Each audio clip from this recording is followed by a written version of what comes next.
A ver ahora. Sí.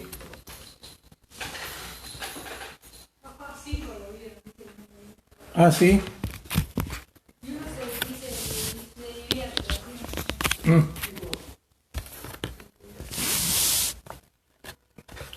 Bueno, vamos a probar ahora de nuevo con la invitación.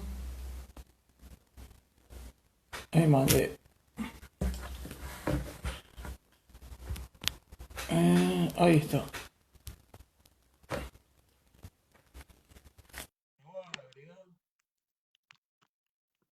Paso a paso. Buenas. Bueno, ahora Bueno, sí, lo ¿no? mismo. Sí. Bueno, ahora otra vez me veo el techo, pero no sé vos Sí, cómo. ahí, sí. Saca la mano, Sí, se te ahora es va mejor. ahí, ahí Sí, sí, porque tengo mal ajustado el teléfono. Ahora sí, ¿no? sí, ahí sí, Mejor. Mejor. sí, sí, ahí perfecto. Bueno, No te más. no me muevo. Bueno, lo logramos al final. Por lo menos por ahora, toco madera. Acá tengo una mesa de madera, así que toco madera. Por la duda no Eh, tocamos el celular para nada. Dale. Sí, si no rebala. Si te parece, vamos a empezar distinto la conversación por cosas que no hablamos o yo no me acuerdo que hayamos hablado. Dale. Vos cuando te recibiste, ¿por qué decidiste derecho penal? Especializarte en eso. En realidad, siempre, desde que decidí ser abogada a los 13 años, que me gustaba, pensaba en penal, y pensaba en penal porque me parecía que era la parte más humana de todo el derecho, que significaba tratar con aquello que me resultaba incomprensible, y entonces era un desafío. O sea, el delito, para quien no, digamos, no está cerca, suele ser algo incomprensible. Uno generalmente tiene muy en claro que, qué sé yo, hay delitos que uno nunca cometería. Después uno va aprendiendo que uno nunca puede decir que no, ¿no? Porque uno no sabe si el día de mañana enfrentar una situación límite no puede matar o no puede robar. Pero lo cierto es que de forma teórica uno suele pensar que el delito le pasa a otros, no a uno. Y bueno, Claro. me interesaba la parte humana, me interesaba trabajar con la miseria humana. Y Sí, bueno, decidí eso. sí.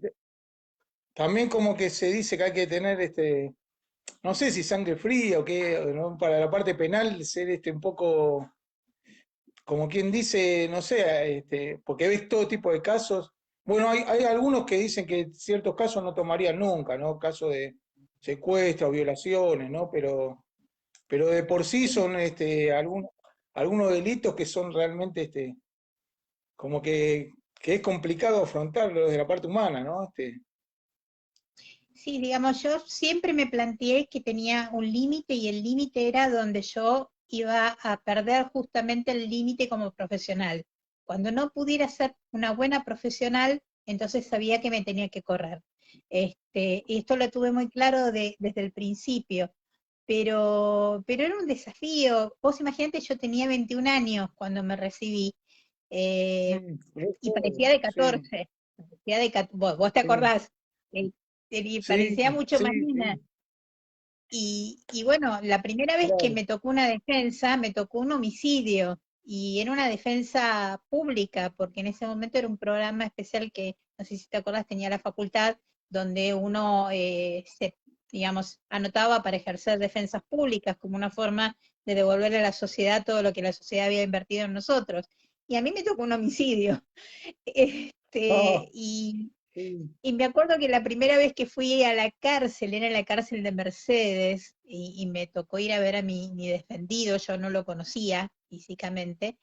Me dejaron ahí en un rinconcito esperando que me lo trajeran, y cuando me lo trajeron yo me sentí como, ¿te acordás de la película Atrapado sin salida? El indio, sí, el que hace el traje del sí, indio, sí. 3 metros de espalda, 5 de altura, y el tipo miraba para todos los costados y en un momento dice, estoy buscando a mi abogada. Y yo Mm, dije, sí. soy yo. Y no me olvido más, el tipo agarró, me miró y me puso así una mano en el hombro, muy delicadamente, y me dice, piba, anda.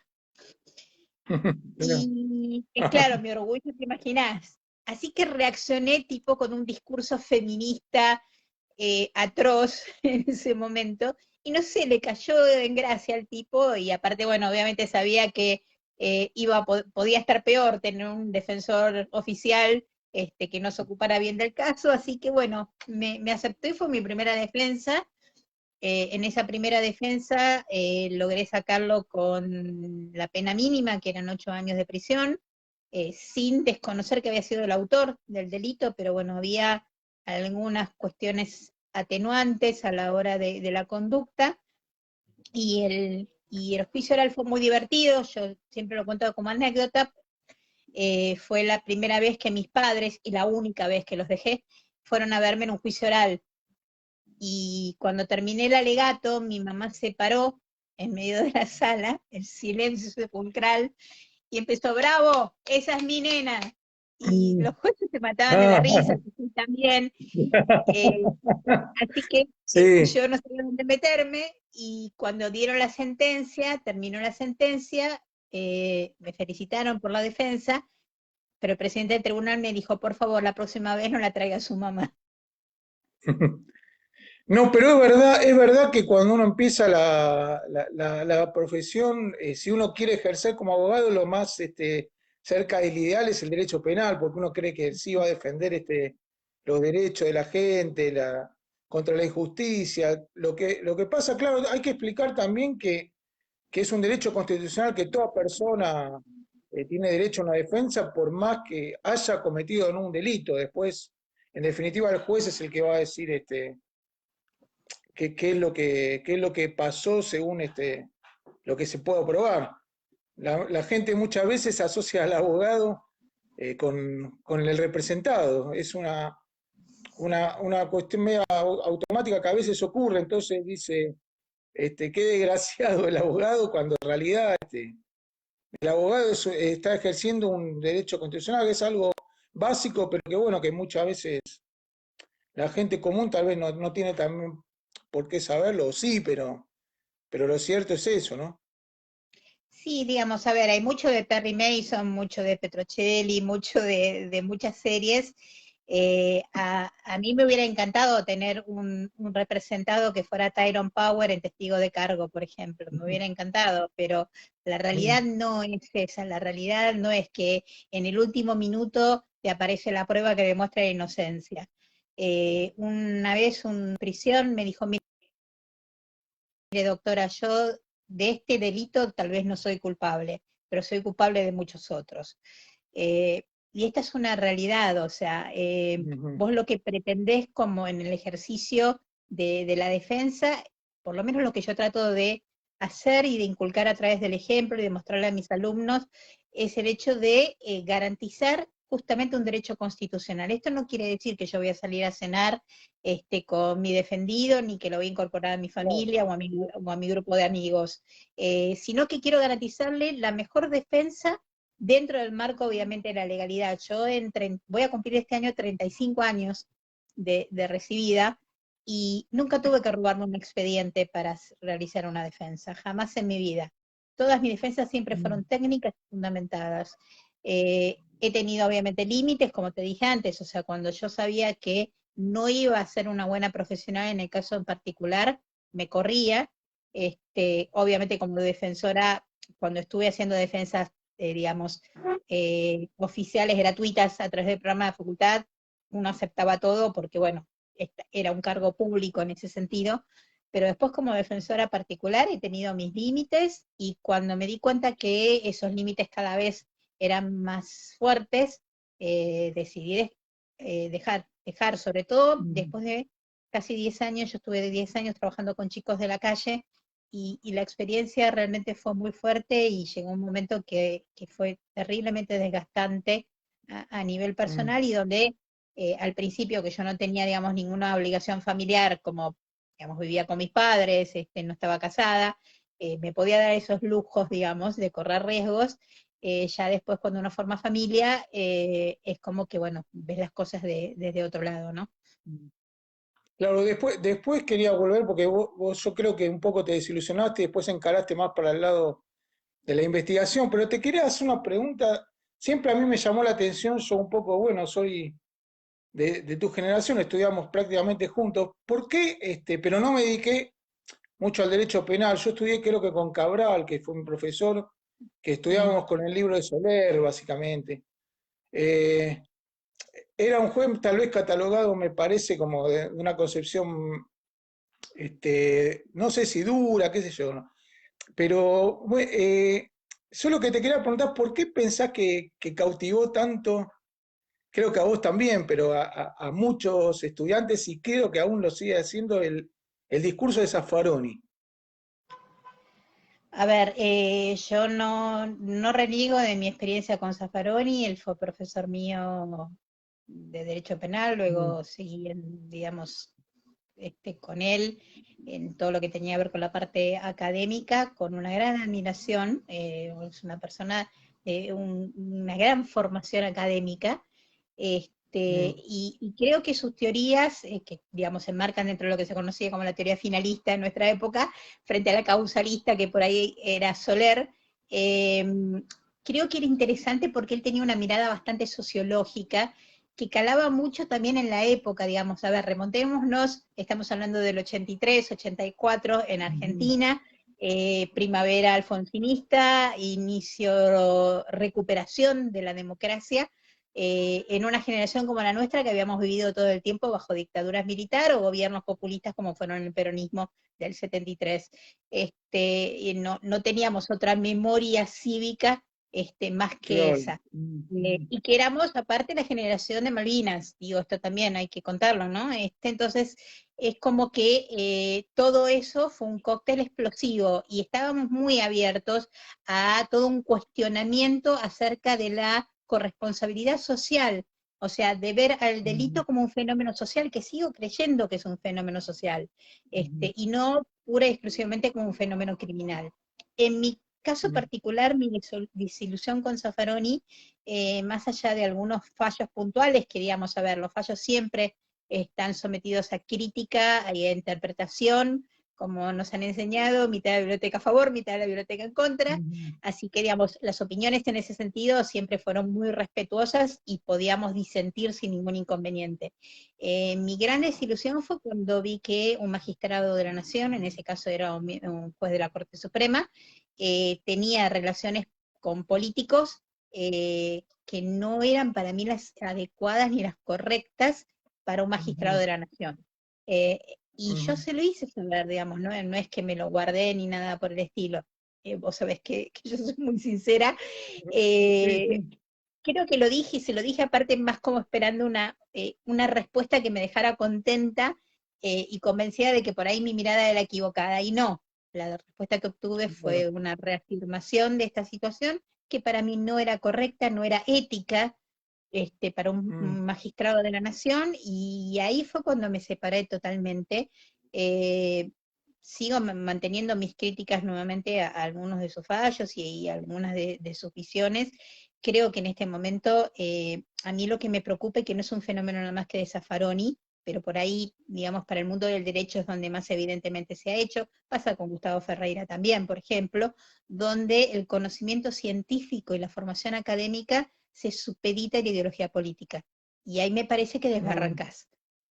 Y Sí. esto es lo que A mí me me parece. pareció, yo desde muy temprano lo veía como muy demagógico el discurso de él.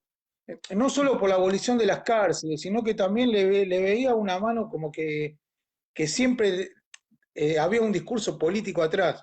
Como vos decís, tal vez como se venía del 83, como que había toda una historia, que eso que se venía de Malvinas, de la dictadura, es como que pegó fuerte al ser un giro total del discurso anterior, digamos, donde bueno, el Código Penal creo que hasta contemplaba la pena de muerte, bueno, era un Código Penal durísimo.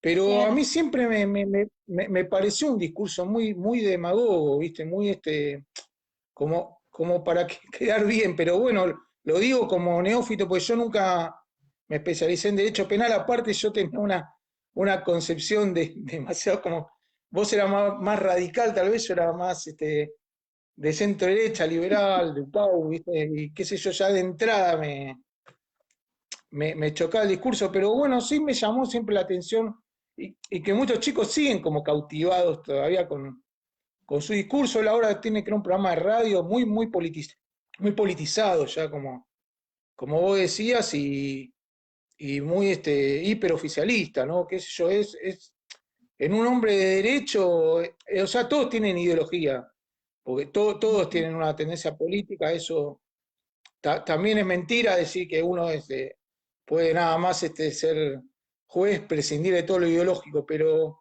él ya totalmente está jugado por una ideología política y no hay crítica que acepte, digamos, ¿no? Entonces, me resultó siempre extraño cómo se fue deshilachando la figura de él en relación a los adeptos que tenía, ¿no? Sí, Sí. digamos, a mí lo que más me preocupaba en ese sentido era que alguien pudiera, desde mi punto de vista, rifar su prestigio de esta manera. Me parece que, a ver, él tenía un gran prestigio muy bien ganado, nuevamente te lo digo, más allá de que uno pueda o no coincidir con su enfoque doctrinario, indudablemente era un tipo de una gran formación y es una persona de una gran formación académica. Entonces me parece que haberse desbarrancado tanto para lo político, terminó tergiversando realmente y poniendo en duda inclusive su prestigio académico, digamos. Hizo un camino Ujú. inverso, digamos, para mí. Perdió todo ese prestigio a mis ojos del que él gozaba. Obviamente que digamos, es un discurso que encaja perfecto en una juventud a la cual le han vendido la rebeldía permanente, ¿no? El, Ujú. digamos, el otro día yo lo escuchaba, creo que fue Santiago Kovadlov el que lo dijo. La anarquía no es la falta o la ausencia total de gobierno, sino justamente muchos gobiernos al mismo tiempo y un permanente estado de rebelión acerca de los estados institucionalizados, como pasa en una Claro, república. Entonces, sí. y esta sensación es la que yo siento que pasa con una juventud que cada vez tiene menos educación, menos formación y más ideología. Y este es un cóctel muy explosivo.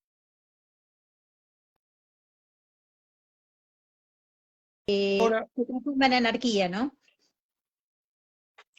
sí, yo ahora voy para cerrar el tema Zaffaroni, porque tampoco es como que, que- que quería demandar más tiempo, pero vez pasado lo oí hablar de la teoría del lawfare, una teoría, la verdad que, bueno, yo no la comparto, pero una teoría que no tiene nada que ver con el derecho penal, que eso está más relacionada directamente con ideología política, digamos, con pensar que hay una campaña para derribar los gobiernos que están relacionados con la ideología del socialismo del siglo XXI, por sintetizarlo así, lo cual no explicaría por qué, por ejemplo, fue procesado Kuczynski en Perú, que era un presidente de centro derecha, o sea, hay muchos casos con lo cual, bueno, es una teoría que yo la veo muy disparatada, más allá que puede haber casos dudosos como el de Lula, que eso que puede uno tener ciertas dudas, pero es distinto poner dudas sobre algunos procesos en especial que hablar de toda una campaña,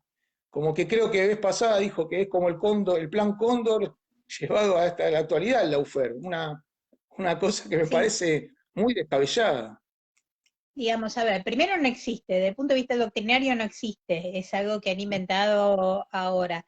Segundo, compararlo con el plan Cóndor es tergiversar y yo te diría hasta ningunear y quitarle seriedad y gravedad a lo que fue el plan Cóndor. Me parece, aparte de un disparate, de una irrespetuosidad hacia las víctimas de la violación sistemática de derechos humanos que no tiene parangón. Y en tercer lugar, es muy gracioso porque nosotros lo sabemos también muy claramente, sobre todo en el foro federal, que los jueces federales se han ido siempre adaptando conforme los vaivenes políticos, y que jueces que en su momento eran, por ejemplo, la servilleta de Corach, como en su momento, en primer momento fue Bonadío, por ejemplo, luego se transformó en enemigo público. Y uno tendrá que preguntarle si el lawfare también abarca jueces como Yarvide, al cual salvaron 2 veces del juicio político, un esperpento que ni siquiera tenía formación académica para llegar a ser juez, ni hablemos de la corte menemista, digamos, ¿a partir de qué momento se empieza a aplicar el lawfare? Y el lawfare parecería que se empieza a aplicar cuando quienes acceden al poder son catalogados de derecha. Digo esto porque digamos, podemos entrar a discutir políticamente, si querés, y analizarlo políticamente, pero yo estoy convencida de que el peronismo es una fuerza de derecha. El peronismo de revolucionario tiene tanto como yo de altura.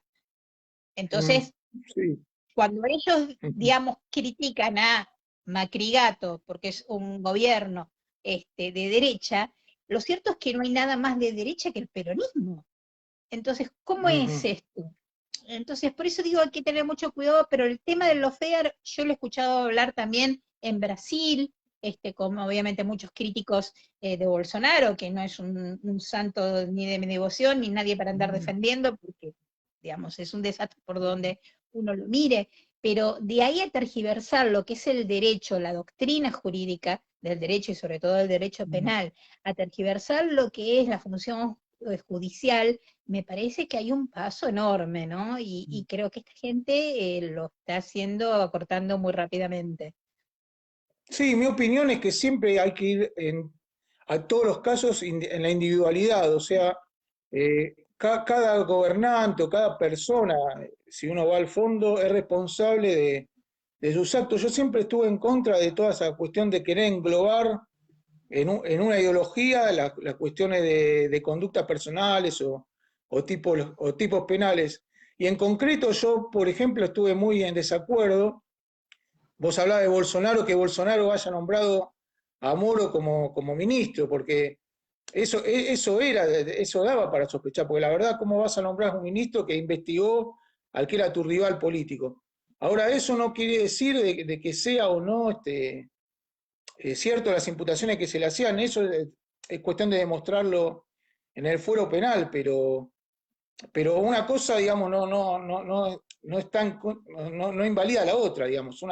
Uno puede ser crítico de Moro y también decir, bueno, no, la UFER, como vos decís, no existe. Acá Noelia nos pone que no hay papers Sí. de la UFER, claro, no hay nada.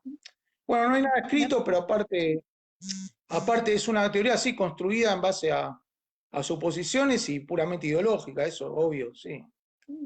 digamos, ya que lo nombraste, yo creo que lo del juez Moro, además, es importante que lo remarquemos, porque en nuestra querida facultad, en nuestra querida casa, se produjo un acto de censura vergonzoso. Que no se le puede Como vos hablar. decís, claro, el juez Moro por ahí tenía muchas cosas para decir que podían ser muy interesantes, muy críticas, sometidas a discusión, pero tenía derecho a hablar. Y si en nuestra casa, en nuestra querida casa, en nuestra Universidad de Buenos Aires, vamos a ejercer actos de censura, entonces, ¿qué ejemplo le estamos dando a nuestros alumnos? Cuando nosotros no bajamos ideologías como profesores, no bajamos líneas de pensamiento, al contrario, nuestra función es fomentar el pensamiento crítico. Entonces, me parece que esto fue un hecho gravísimo. Eh, eh, yo creo que ninguna persona que verdaderamente aprecie la formación, la historia, el conocimiento, puede negarse si quiere escuchar a quien por ahí encarna su enemigo ideológico. Yo no tengo duda, y lo digo con todo respeto, si yo hubiera tenido la posibilidad de entrevistarlo a Hitler, lo hubiera hecho, porque me parece que es una forma de conocer la historia y de poder inclusive decirle a la cara a una persona si vos no estás de acuerdo. Pero de ahí a censurarlo me parece que eso fue un acto gravísimo y lamentablemente amparado por el silencio mayoritario que se produjo en la comunidad universitaria, y eso me parece aún más grave todavía, ¿no? Porque habla de una crisis moral en nuestro país que para mí en este momento no le veo retorno alguno.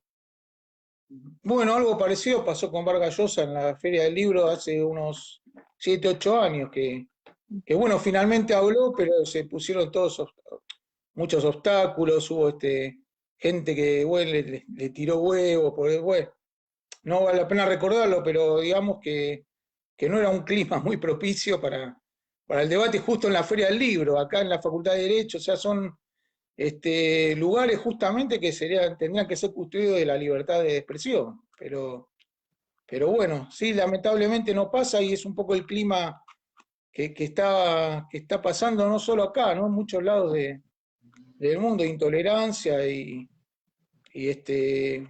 posturas políticas cada vez más en el extremo, ¿no? Desde Trump a Maduro, ¿no? Ujú. Sí, que Sí, yo no sí. sé si son extremos, te diré, ¿eh? Mm, Nuevamente vuelvo, o sea, el extremo por ahí podrá ser los lugares de origen de esos pensamientos ideológicos, pero para mí se juntan bastante, ¿eh? O sea, ujú, son populismos que apuestan a un papá todopoderoso, que es el que te dice qué hacer, no hacer, cómo hacerlo y dónde hacerlo, del cual vivís, digamos, las dádivas que recibís, a un partido único, que también tiene una cabeza visible y unos cuantos aplaudidores alrededor, donde funcionan, digamos, como era la moraleja del cuento, ¿no? El rey está desnudo, pero todo el mundo le alaba sus vestimentas. ujú, Entonces yo claro. no veo que sean tan distintos, ¿eh? Me parece que tienen mucho más en común Bolsonaro, Maduro, Trump, el kirchnerismo acá, Johnson en Inglaterra, aunque ahora se está resarciendo, obviamente, frente a la situación de pandemia, ha visto como dar un volantazo a, sobre todo, la Ujú, primera reacción en la primera ola de la pandemia en Inglaterra, pero digamos, los populismos izquierda-derecha terminan todos juntándose en una misma línea. ujú. Y si yo te preguntaría, viste que está la célebre frase de Vargas Llosa, bueno, yo se la pregunté a Rosendo Fraga hace como 3 años, después escuché que es muy remanida la cuestión de cuándo se pudrió el Perú, ¿no? Eso que pregunta al comienzo de conversaciones en la catedral. ¿Vos cuándo dirías que la justicia argentina entró en este declive? Hablamos de la mayoría automática menemista, puede ser ese el punto de inflexión, Comodoro Pi, los jueces de la servilleta, ¿dónde marcarías el punto de decadencia que es Eh, notable en la justicia Mira, argentina? nosotros tenemos un punto muy alto, nosotros me refiero a nuestra historia, ¿no? A la historia que recordamos de nuestra generación, con obviamente el doctor Alfonsín, digamos, y la corte del doctor Alfonsín. Ese Mm, fue un punto importantísimo dentro de la trayectoria de la justicia argentina. Justicia argentina que, digamos, siempre ha dado que hablar, no es de ahora, solamente que también el tema, obviamente, de las fuentes de comunicación, en este momento los medios de comunicación hacen que las cosas se sepan mucho más o se hable mucho más del tema que quizás en el 1800, pero lo cierto es que la justicia sí. argentina, salvo el interregno de Alfonsín, en general no gozó de mucho prestigio nunca.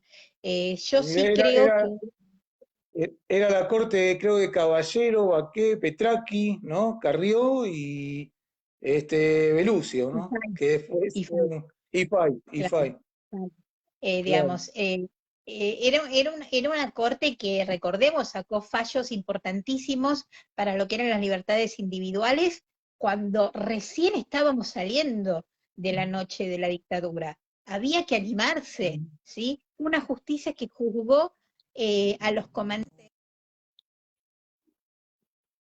Claro, sí, sí, la Cámara Federal. de la Ujú, Cámara Federal, ¿sí? Eh, que fue un hecho histórico reconocido a nivel mundial, como no se lo reconoce acá, mucho más importante que el juicio de Nuremberg, porque el juicio de ujú, Nuremberg fueron las potencias vencedoras que juzgaron, obviamente, al país vencido y que crearon leyes con la finalidad de poder juzgarlos. Alfonsín tuvo la dignidad democrática y republicana de juzgarlos con la ley que estaba vigente en ese momento.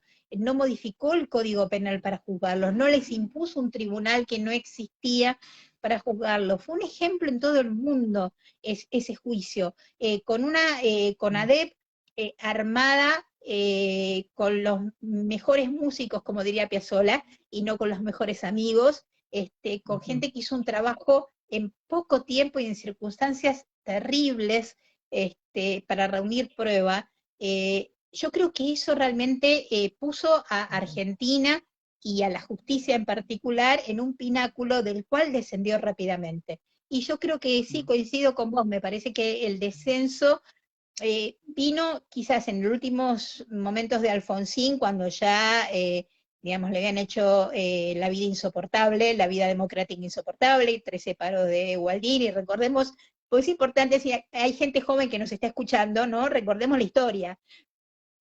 13 paros de Gualdini, al hilo, había, bueno, caos social, toda una situación, porque, bueno, obviamente la economía no da pie con bola en ese momento de Alfonsín, pero lo cierto es que yo confío en que la historia lo va a recordar verdaderamente como lo que era, un estadista y una gran persona, y un ser muy respetuoso de la República y de la institucionalidad.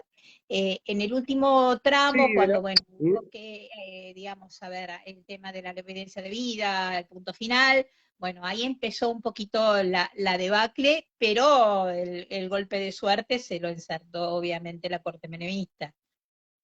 claro, y Ni aparte hablar. de la corte de la época de Alfonsín, hay que, por ejemplo, subrayar el caso que abrió las puertas al divorcio vincular, o por ejemplo el caso Basterrica, que posibilitó, o sea, no hizo punible el consumo de drogas en pequeñas cantidades, ¿no? O sea, son dos fallos simbólicos de relacionados con la libertad individual, digamos. Y el caso Bamondes con respecto a los testigos de Jehová y que tenían derecho a rechazar un tratamiento médico aun cuando en ellos se les fuera la vida. Digo, fue una corte verdaderamente que ha formulado principios jurídicos y éticos muy, muy importantes. Pero bueno, la debacle, yo coincido con vos puntualmente, se acentuó con la corte menemista y bueno, a partir de ahí fue un tobogán Mm. de descenso rápido, y ahora yo diría que estamos más o menos en un gran pozo. Y Susana, lo que sea, hay quienes ponderan la primera corte de Néstor Kirchner, cuando termina el tema de la mayoría automática. ¿Vos cómo lo ves, esa corte que fue la que la... Porque hubo algunos cambios, recordemos que se va Vázquez, se va Nazareno, se va Bogiano y vienen, bueno, llegan ¿cómo se llama? Creo que hay Carmen Jaito. Argibay, Hayton, o Ujú. sea, hay un aire fresco en un primer momento, ¿no? En esa Sí, renovación de la Corte. ingresa Zaffaroni, obviamente que en esa Mm, primera corte también a mí ahí me comprenden las generales de la ley, no solamente por Zaffaroni, sino fundamentalmente por Carmen Argibay, quien además de ser profesora, una gran amiga, y realmente yo siempre recuerdo que las mujeres, mirá lo que te voy a decir, las mujeres pudimos contar con baños en el Palacio de Tribunales, ¿sí? Que teníamos un solo baño que estaba en el sexto piso hasta ese momento, mm, gracias a Carmen Argibay. Parece una tontería, ¿En serio? pero Sí. digo, Ah, es- es- estas cuestiones, ¿sí? Y Carmen Argibay en ese momento junto con Hayton, que fueron quienes promovieron la Oficina de Violencia Doméstica de la Corte Suprema, y promovieron la necesidad de que hubiera guarderías para que las abogadas que ejercíamos la profesión y que teníamos hijos chiquitos y no teníamos con quién dejarlos, vos si te acordás cuando nosotros estudiábamos en la facultad y alguien osaba venir con un bebé a la clase, era una cuestión que había profesores que no le dejaban entrar, que se enojaban. Digo, has recorrido un largo camino, muchacha, y me parece que no, Carmen parece mentira. Argibay y Hayton en ese sentido tuvieron muchísimo, muchísimo que ver. Obviamente, a ver, lo que no podemos ser ingenuos, la Corte Suprema obviamente es un poder político. Esto está Mm, claro. Así como decíamos que los jueces no son ascéticos y no carecen de ideología, la Corte Suprema es la cabeza de uno de los poderes del Estado, así que es imposible pensar que no va a tener una componente política, digamos, un componente político claro, claro, dentro de sí. Lo que uno aspira es que ese componente político no tergiverse la doctrina jurídica. claro. Sí, sí, bueno, de hecho en Estados Unidos, que es clave, bueno, todos los vaivenes que tuvo la designación que le impidieron hacer a Obama y después Trump metió una jueza justo cerca del final que bueno, sí, se manejó a pura ideología o política. Lo que sí, como vos decís, claro que un juez siempre, digamos, tiene o sea, la salvaguarda de decir, no, a mí me nombró el presidente con acuerdo del Senado, pero por una trayectoria previa, o sea, es el juez el que tiene que tener la personalidad para decir, yo no le debo el cargo a fulano, sino tengo una trayectoria por la cual llegué aquí, pero no, me refería a que, bueno, que esa corte pareció ser una dosis de aire fresco, y después se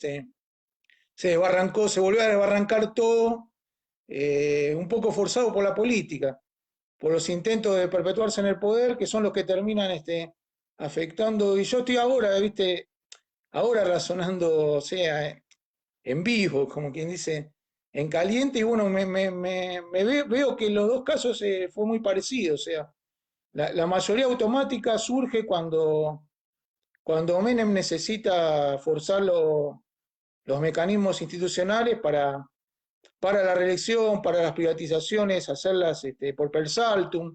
O sea, hay toda una maniobra en ese sentido y con el kirchnerismo pasa algo parecido. Empiezan primero renovando la justicia y después cuando quieren extenderse en el poder, o sea, conseguir fallos que los favorezca, comienzan a forzar a Fight, a los distintos jueces digamos, a que se vayan si no dictan fallos como ellos quieren, ¿no? Sí, mira, yo siempre recuerdo, Argibay Carmen tenía una frase, no me acuerdo textual, pero ella decía algo así, el concepto era algo así, dice, la forma en que un juez mantiene su independencia es el día que presta juramento, saluda a quien lo designó, le agradece la designación, se da media vuelta y no vuelve a hablar con él. Mm. Eh, digo, Mm. a ver, esto que vos decís, cuando yo pretendo utilizar a otro poder del Estado para poder lograr mis apetencias políticas, es cuando la República empieza a tambalear, porque justamente ese equilibrio de poderes que vos tenés, que es fundamentalmente, porque esto también hay que decirle a la gente, ¿por qué los jueces no son elegidos en voto directo o voto por el pueblo? Porque justamente son aquellos que no pueden estar ni siquiera sujetos a demagogia, porque son aquellos que son nuestra Mm. última garantía de nuestros derechos. Cuando el Poder Ejecutivo o el Poder Legislativo nos avasallan, el único que tenemos para recurrir es el Poder Judicial. Entonces, si el Poder Judicial no puede estar ni sometido a vaivenes políticos, ni a los humores sociales, ni a la demagogia, entonces por eso no son electivos en el sentido de voto directo. Por eso hay un mecanismo también donde se supone que hay concurso de oposición antecedentes, donde vos vas a elegir los mejores, donde hay audiencias públicas donde vos vas a evaluar si ese juez responde, digamos, hay todo un mecanismo constitucional para garantizar que lleguen los mejores. El problema es cuando ese mecanismo constitucional no funciona o solo es una mera formalidad para decir que cumpliste con el mecanismo constitucional. Sí, vos sabés que ahora estoy recordando en relación a Argibay que una vez, porque yo en ese momento en realidad hacía como corresponsal en el Congreso, pero también a veces cubría temas judiciales, que ella dictó un fallo en relación al comisario Patti, donde ella decía, bueno, yo estoy en una ideología totalmente contraria a él, pero en el caso puntual que él reclamaba, no me acuerdo si fue desplazado del Parlamento por no ajustado a las reglas, ella dijo, no, el procedimiento formal tiene que cumplirse. Después uno tiene su idea sobre Patti que puede ser totalmente opuesta al pensamiento de él, pero yo tengo que dictar el fallo de acuerdo a justicia y me acuerdo que le causó dolor de cabeza eso. Sí, de muchísimas críticas. A ver, no hay nada más admirable que la coherencia. Y eso te lo demostraba Carmen Aljibar, como te lo demuestra, por ejemplo, Fernández Meijide. Cuando Fernández Meijide opina y te dice con una autoridad moral que pocos de nosotros tenemos, y te dice, no, yo no quiero venganza, si este señor tiene derecho a la prisión domiciliaria, bueno, hay que dársela, más allá de que es un asesino, más allá de que es un violador, pero hay que dársela porque ese derecho le corresponde. Ahí tenés coherencia. Y esto es lo que por ahí nos falta muchas veces de parte de quienes generalmente nos gobiernan. ¿Qué es esto? Mantener una coherencia, aun cuando esa coherencia te vaya a traer dolores de cabeza, porque Carmen fue muy, pero muy criticada por ese fallo, y sin embargo te la pintaba de cuerpo entero lo que era, ¿no? Una defensora a ultranza de los derechos humanos. Mm. Inclusive para quienes, Pero, hay que recordar que sí. Carmen estuvo privada de su libertad a disposición del Poder Ejecutivo Nacional en la época de la dictadura, ¿sí? Ujú, Entonces, digo, tenía autoridad moral como para inclusive estar enojada un poco, ¿no? Con esas personas. ujú. Pero eso que pasa en la justicia, vos sabés que pasa en el periodismo también. O sea, la gente tiende a identificar a veces, o sea, vos le haces una nota a un personaje o que como quien dice, entre comillas, no lo matás, o después pones reflejás en una nota una postura que quizás con la que vos no estás de acuerdo y la gente tiende a pensar que vos avalás lo que el entrevistado dice o el comentario que vos hacés, y vos a veces lo que hacés es comentar hechos, digamos. Los hechos, digamos, son sagrados, como que dice. Después, las opiniones, bueno, en una columna de opinión sí vos tenés tu opinión, pero vos cuando escribís una crónica, una entrevista, vos no sos el entrevistado, ni sos los hechos que cronicabas, vos sos una persona que lo que haces, sos intermediario entre lo que pasa y el lector o el oyente, digamos, ¿no? Pero muchas veces, o uno dice que qué bueno este libro, que bien escrito, y uno, o está leyendo un libro y piensa que vos te identificás con ese libro y quizás está leyendo, qué sé yo, la biografía de Stalin o de Hitler, ¿no? Como decía, no tiene mucho que ver, pero bueno, es una tendencia que suele ocurrir. Este, y para ir dejando este tema de la justicia, ¿cómo ves la cuestión de lo que se dice? Tiene su tiempo, ¿no? Pero los abogados mediáticos están presentes en, este, en los medios, a veces que ellos promoviéndose con clientes del espectáculo, bueno, toda esa movida, ¿cómo la ves? A ver, es algo histórico, ¿no? Digamos, yo por ahí recuerdo un momento, también un punto de inflexión en ese sentido, por ahí con el caso Maradona, el jarrón de Coppola, ¿te acordás? Ah, Donde te iba a decir, apareció sí, sí, y unos sí, cuantos ahí tal cual. abogados dando Sí. vuelta, y que bueno, terminaban prácticamente, era un espectáculo circense, por decirlo de alguna manera. Eh, a ver, yo soy muy crítica de lo que son los abogados mediáticos, me parece que el abogado, por el tipo de profesión que hemos elegido y por lo que representamos, debemos tener una compostura en la sociedad que no podemos perder.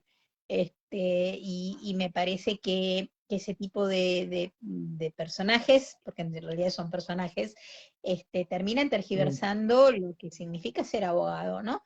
Y mm, nos aproxima sí, a la mirada sí, del sí, tal cual. carancho, del cuervo, de la rapiña, no, soy muy, muy, muy crítica de Mm. ese tipo de profesionales. No, no me gusta, me parece que le hacen mucho daño a la profesión. ¿Puedo hacer un juego? Vos me decís si no querés Sí, hacerlo, te, dale, te tiro una idea. dale. Eh, yo estoy imputado por un delito, qué sé yo, cualquier cosa, ¿no? Y tengo que elegir entre Pierre y Burlando. ¿Qué me aconsejás, por ejemplo? A ver, decir, ¿podés? Eran sucios, así que queda en el Eh, estudio. Va a depender del delito, fundamentalmente. Va a depender de Ajá, mucho del delito. claro, Si es foro federal, si es el foro nacional, si es un delito contra la propiedad, si es un homicidio o ajá, lesiones, va a claro. depender. Pero sí, en realidad no te recomendaría ninguno de los dos, ¿no? Pero Ninguno de los dos. sí, Y, sí. y después, y a Rusconi lo ponemos, Ubeira, Rusconi, a ver, ¿quién me aconseja? Bueno, Rusconi creo que es titular de cátedra, ¿no? Rosconi creo que está, creo que sí, que ganó el concurso como titular de cátedra, si no está como profesor adjunto seguro. Mm. Pero, a ver, Maximiliano Rusconi, eh, Claro, tendría es, que ver qué delito cometí, tendría que pensar eso, ¿no? Porque, es, pero es, lo que pasa es que a yo no ver, me es veo una cometiendo un figura delito. muy ligada con el poder, aunque de manera bastante solapada. Eh, de hecho, bueno, es el abogado de Lago Marcino en el homicidio de Nisman, algo que a vos y a mí nos toca personalmente. Así que no, digamos, no lo conozco como persona no, o sea, lo he tratado circunstancialmente, digamos. Sé que es una persona con muchísima formación, pero sé que esa formación, o me da la impresión, mejor dicho, que esa formación está un poco, como decíamos antes, supeditada a las conveniencias políticas, por lo tanto, como diría Serrat, entre esa clase de profesionales y yo hay algo personal. Claro, sí. Creo que es abogado de debido, me parece también, si no me También, equivoco. sí, digamos, está Sí. ahí siempre rondando, de hecho ha sonado en algún momento apenas mencionado junto con Marisa Herrera para ser ministro de Justicia ahora en este momento, también lo habían largado el Ajá. nombre, este, está siempre presente. Digamos, no es Sí. el tipo de abogado con el que yo pueda ni siquiera pensar ir a tomar un café, mucho Ujú. menos compartir un estudio jurídico. Y Eh, entonces contrato a Stinfale, a Stinfale no lo Incompatibles. contrato Y tampoco. Stinfale lo contrataría, a ver, me dijeron que era muy buen arquero en la tercera de Chicago, creo que jugaba. Así que, Bueno, era presidente, no, era presidente de Riestra, me parece. Claro que lo llevó a ¿no Maradona. También está estaba con. de Chicago? ¿Eh? Sí, No también, estaba pero como, creo que es presidente de Riestra y creo que lo llevó a Maradona ahí varias veces. Pues. Y claro, creo que pero estaba relacionado con el Estado. Sí, qué sí, creo que había cosa. sido jugador, me suena como que había sido arquero. Alguna vez le escuché contar alguna anécdota de esas, así que por ahí creo que como abogado es muy buen arquero. Ahora Burlando sí es el abogado medio de la farándula, digamos. Burlando, aparte, tiene clientes muy grosos, como quien dice, ¿no? Sí, Este, sí, yo en realidad te digo, me acercaría burlando más que nada para entregarle mi tarjeta y decirle, decime quién fue el médico que te hizo cirugía plástica porque hay que demandarlo por mala práctica. Pero bueno, sobre gusto, sí, pero sí, tiene un abanico y pero son abogados, bueno, obviamente que tienen su experiencia, se manejan bien en el ámbito de tribunales, pero claro, después había lo que se llama más abogado doctrinario, me acuerdo, yo entrevisté en un momento mucho a Roberto Durrié, pero Durrié que era un abogado muy de derecha, sí, digamos, como quien dice, fue conservador de la línea. Sí, estaba Celsi, ¿no? El doctor Celsi, eran sí, una línea más de derecha yo me acuerdo, sí, que a veces consultaba a doctrinarios, viste, de distintos arcos, o sea, sean de derecha o izquierda, y ellos no querían polemizar con lo que llamaban picapleito, viste. Me decían en off the record, no, no me pongas en la misma nota que fulano, no voy a mencionar este, a quién, porque no, yo me siento un doctrinario más que un picapleito, me lo decían así, ¿no? Y en cambio otros no se prestaban, digamos, a cualquier tipo de notas, son pues, perfiles que va tomando cada uno, digamos. totalmente, sí, digamos, a ver, obviamente que uno, bueno, en mi caso, vos mencionaste también, yo me fui inclinado también mucho más a la investigación y a la formación académica, más que nada, sacando mi trabajo en el hospital, y esto te aleja un poco de todo lo que tiene que ver con la esgrima con otros colegas.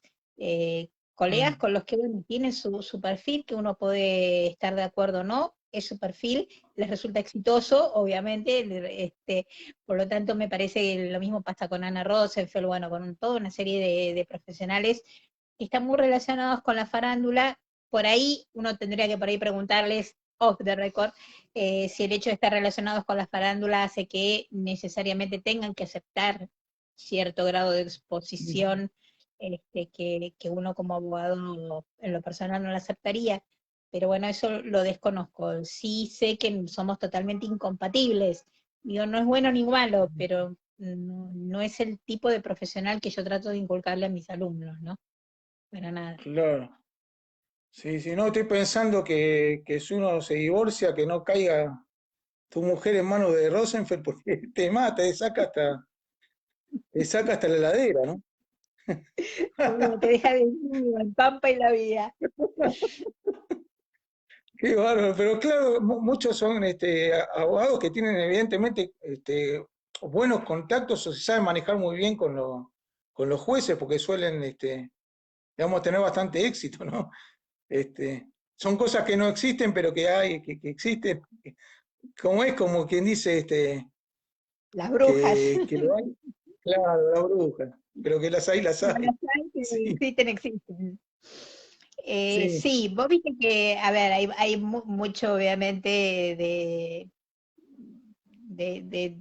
imaginario dentro también del ejercicio profesional, y bueno, muchas anécdotas, que obviamente, digamos, y cuando vos estás todo el día en el foro litigando, tarde o temprano tenés una relación con los jueces, con los abogados de la otra parte.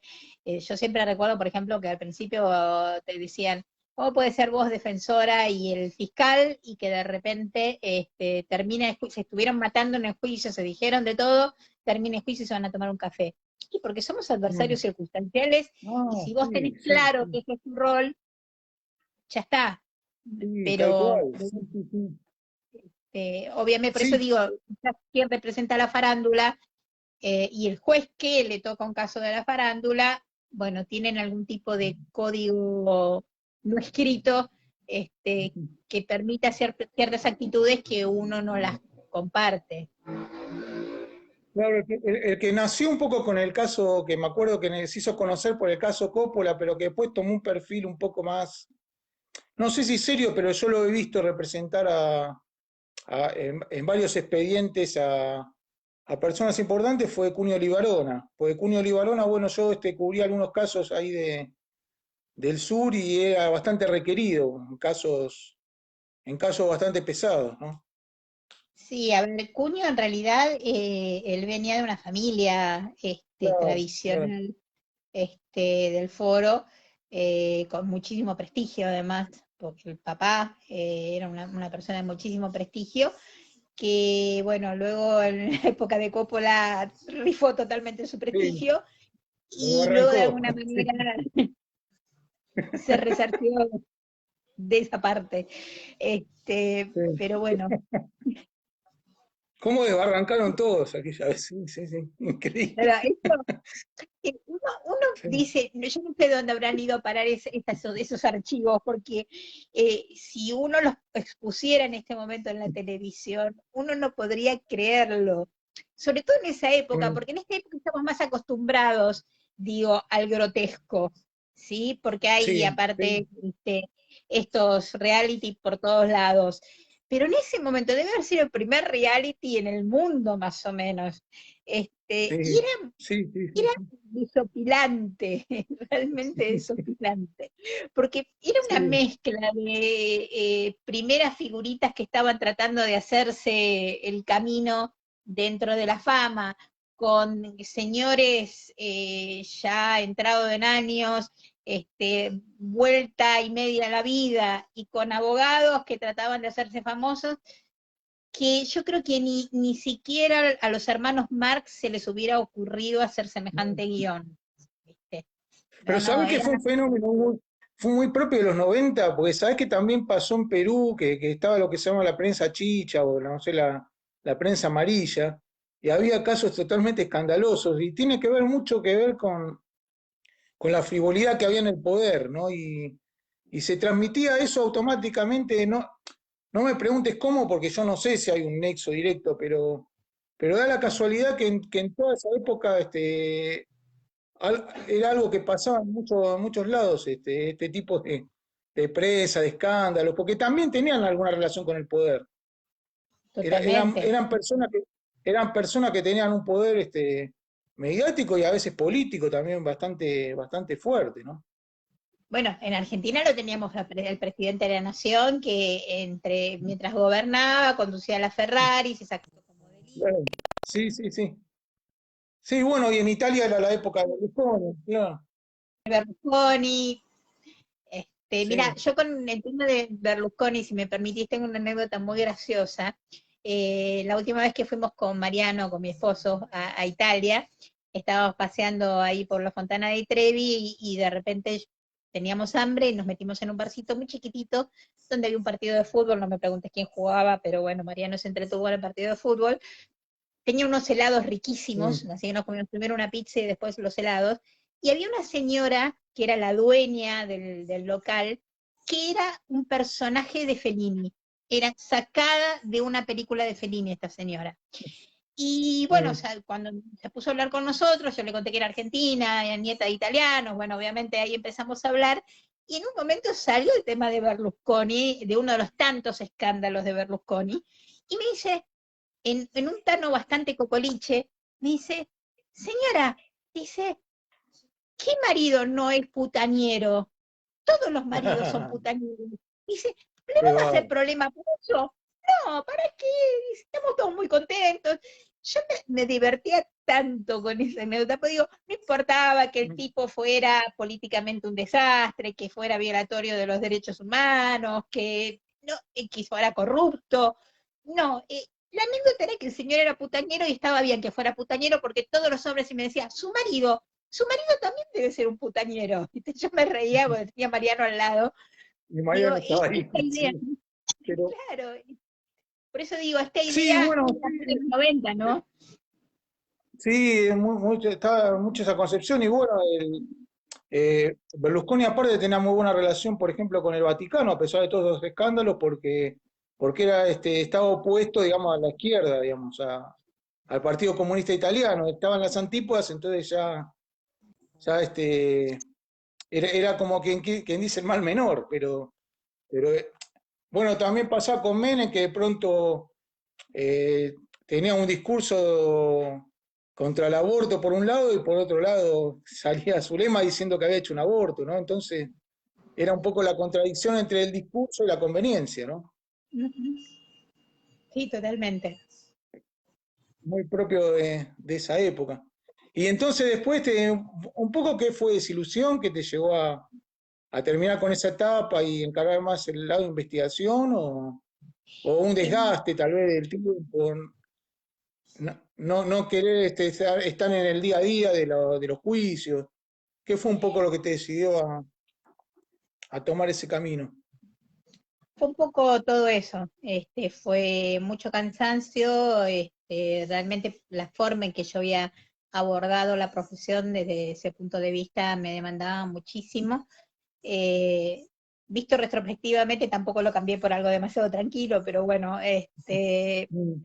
es otra visión, pero desilusión con lo que era la justicia, darme cuenta que obviamente esa chiquilina de 18 años o de 13 cuando decidí ser abogada y de 21 cuando me recibí con el derecho a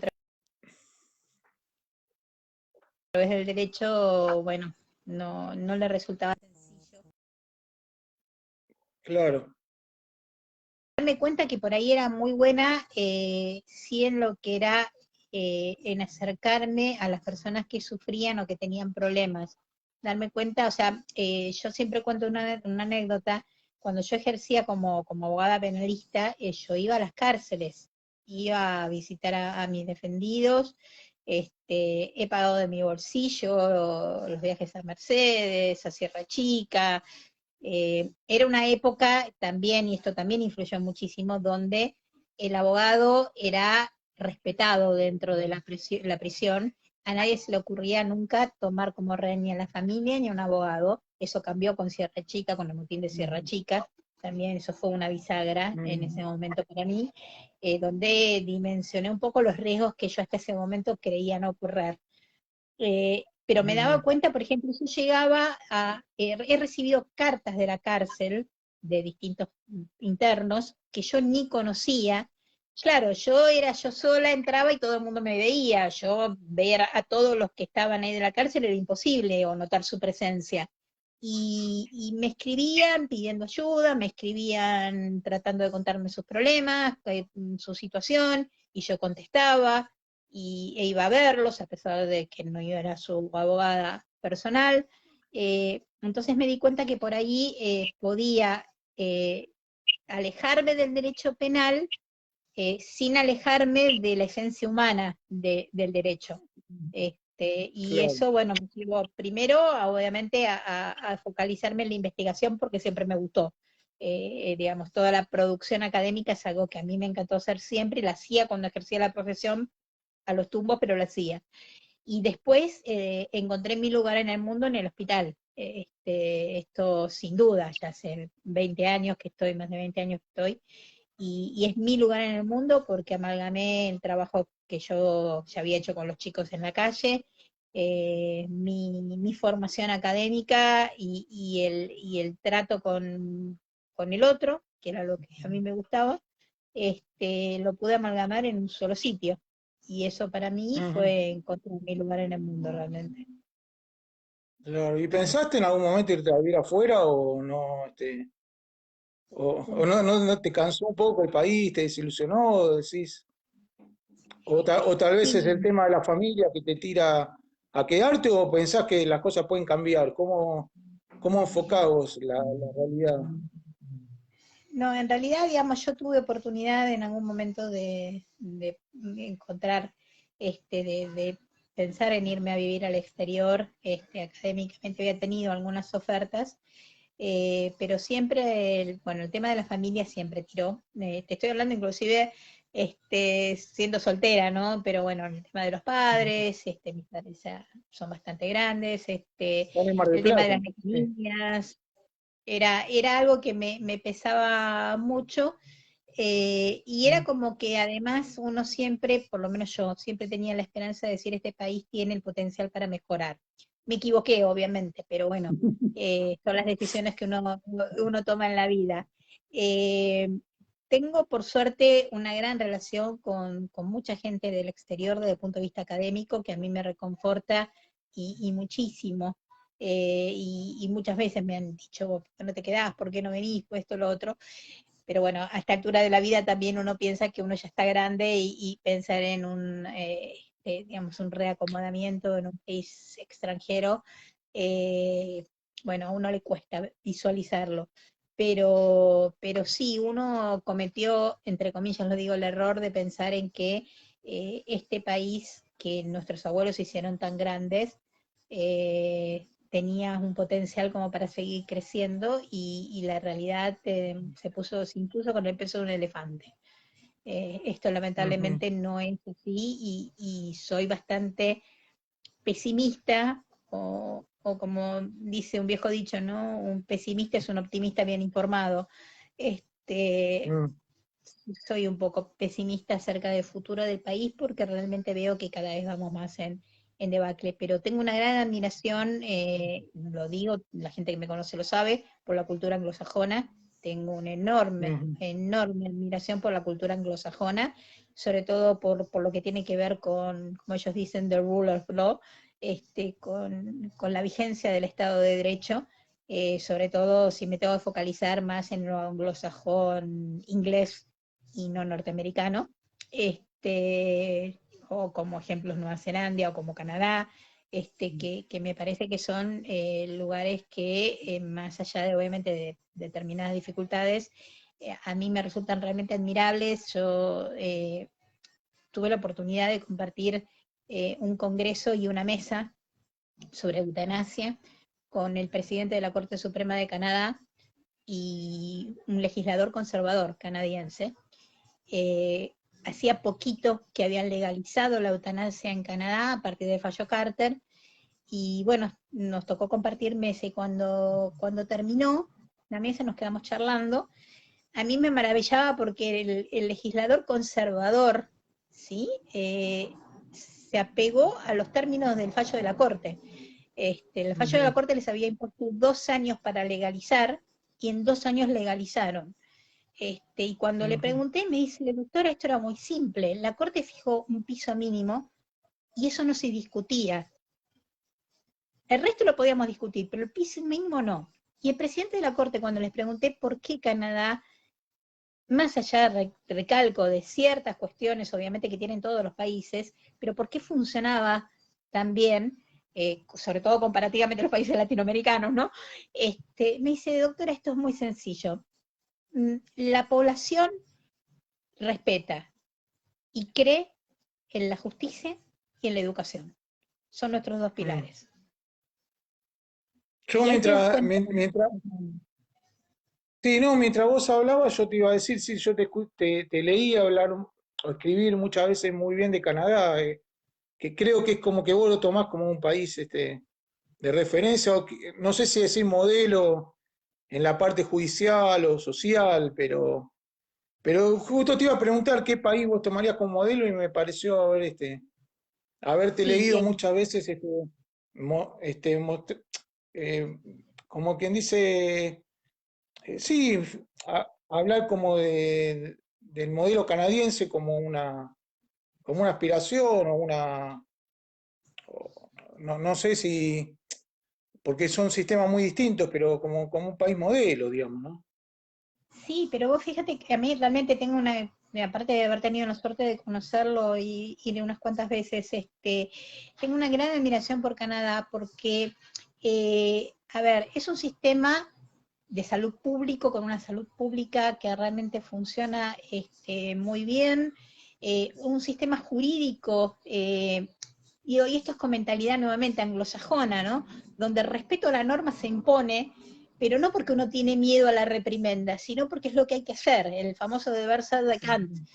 No hay discusión acerca de la necesidad de que haya normas que regulen la convivencia en una sociedad. Y hay enormes espacios de libertad individual. ¿Mm? Eh, Te estoy hablando del consumo de estupefacientes, te estoy hablando del tema del cannabis, te estoy hablando del tema del aborto, inclusive hasta de lo que es la libertad de expresión. Hay un caso ahora que llegó a la Corte, que estaba por llegar a la Corte canadiense, o creo que ya se tenían que pronunciar, de un humorista al cual le criticaron el tipo de humor que hacía, porque en estas épocas de corrección política se consideraba que ese humor podía herir la susceptibilidad de determinadas personas o determinado colectivo. Y se ha dado una discusión muy interesante en esto, ¿no? Hasta dónde uno puede imponerle a un humorista que sea correcto, que Claro, no sí, sí, muy de moleste, acuerdo. que no Sí. lastime. Y se dio una discusión muy interesante en la propia sociedad, con argumentos a favor y en contra. Entonces me parece que esto, y vos caminás por las calles, y la ciudad que más me gusta es Halifax, pero Vancouver, Toronto, cualquiera de las ciudades que vos pienses de las grandes ciudades canadienses, Halifax es chiquitito, pero bueno, tiene su encanto, sobre todo porque fue el puerto donde fueron rescatados los que se hundieron en el Titanic. Este, Hay un orden, una amabilidad de la gente, o sea, recuerdo perdernos y que de repente te acompañaran hasta, ¿sí? La puerta del hotel, o sea, ese tipo de cosas, no vivís con miedo, no vivís con preocupación. Ir caminando, te digo una tontería, ir caminando y notar que, por ejemplo, el auto, ¿sí? Que va en tu misma dirección, está prestando atención por si vos vas a llegar a la esquina y vas a cruzar. Vos no te tenés que Mm, preocupar si el auto va a cruzar o no, porque el auto está viendo lo que vos vas a hacer, ¿entendés? sí. La prioridad total, o sea, decirte, ¿Sabés se para el auto, dónde pasa, se te para dónde a dos pasa, metros el auto, ¿viste? dónde pasa eso? Estamos. Por ejemplo, no, no hay que ir tan lejos, en Colonia, Uruguay pasa eso. Vos vas por la calle caminando y te podés entender de los autos porque el auto va a frenar cuando vos cruzás, pero no sé cómo será ahora que están viajando tantos argentinos, pero cuando yo iba, como digo, hace años era una ley escrita prácticamente, o sea, el peatón ahí como que se entendía del tránsito porque sabías que te iban a dejar pasar y después recién iba a pasar el auto, hasta ni tenías que ver el semáforo, pero bueno, esta es una cuestión cultural, sociocultural, digamos, que ni tiene que ver, Totalmente. no sé si la política tiene que ver, ¿no? Claro. No, porque si vos Este, pensás, Canadá ha tenido gobiernos que han sido más de derecha y de izquierda, a ver, una izquierda europea, ¿no? No estamos hablando de una claro, izquierda sí, sí, comunista, sí, sí. como es ahora el gobierno de Justin Trudeau, por ejemplo, y que vos Mm, decís, se han alternado y estas cosas permanecen. O sea, uno lo que ve en estos países, que son modelos, por lo menos para mí, es que hay un consenso acerca de qué cosas son importantes y que no se tocan independientemente del color político de quien gobierne, ¿entendés? Y no dan marcha sí, atrás y empiezan de cero nuevamente, no. Si hay algo que está bien hecho, lo haya hecho la izquierda o lo haya hecho la derecha, eso se mantiene porque es importante para la gente, ¿sí? Entonces, sí, esto sí, me sí. parece que acá, no, acá, en Latinoamérica en general, sacando Uruguay, Chile tal vez, no ocurre. Ujú. Sí, yo creo que tiene mucho que ver es que la política se ha vuelto un modus vivendi, o sea, un negocio, ¿no? Yo creo, no lo puedo probar, hay quienes dicen, bueno, que en todos lados, no en estos países que vos decís, pero que en muchos lados es igual, que en Estados Unidos hay senadores que quizás están 20 años en el Parlamento, puede ser, pero yo lo que noto acá que cada vez más se van enquistando digamos, personajes en la política y nadie se va, digamos. Es como un embudo, digamos, la política a la cual se suma más gente y nadie sale, o sea, que lo toman como algo para toda la vida.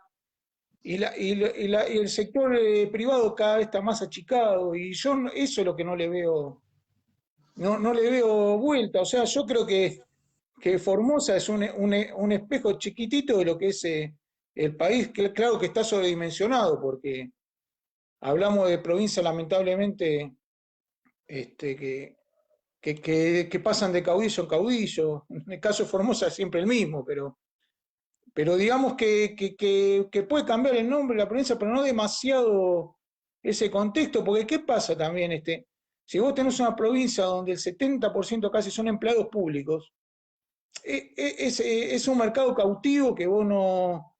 Porque ¿qué le podés ofrecer del otro lado? Que vas a hacer un achicamiento si vos llegás del Estado y no te vota nadie. Entonces es como un cerrojo, ¿no? Eso es lo que yo no le veo posibilidad de cambiar. Sí, en Pero es realidad, opinable, no sé.